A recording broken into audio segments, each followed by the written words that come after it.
Hello everyone, welcome back to our channel Tech AI. On today's video, I'm going to show you how to generate a headshot using Photoleap. It's very quick and easy, so let's get started. First of all, open the Photoleap app on your phone. If you don't have the app yet, you can get it from Google Play Store or the Apple App Store. Once you do that, go ahead, launch the app, then sign in. Now on the screen, you can see options like Edit Photo, Generate AI Tools, Avatars, etc. Select AI Tools, where you're gonna have to navigate your way to AI Filters. Under AI Filters, go ahead and select AI Headshots, which is usually the second option there, then tap on Start.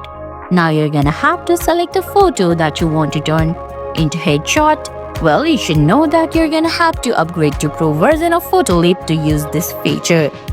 You can see there are a lot of options there like autumn, tailored, scholar, urban. You can turn your photo in any kind of headshot using Photoleap. And guys, that's it. That's how you generate a headshot of a photo using Photoleap. I hope you found this video helpful. If you did, please give it a thumbs up, leave a comment, subscribe to our channel and hit that bell icon.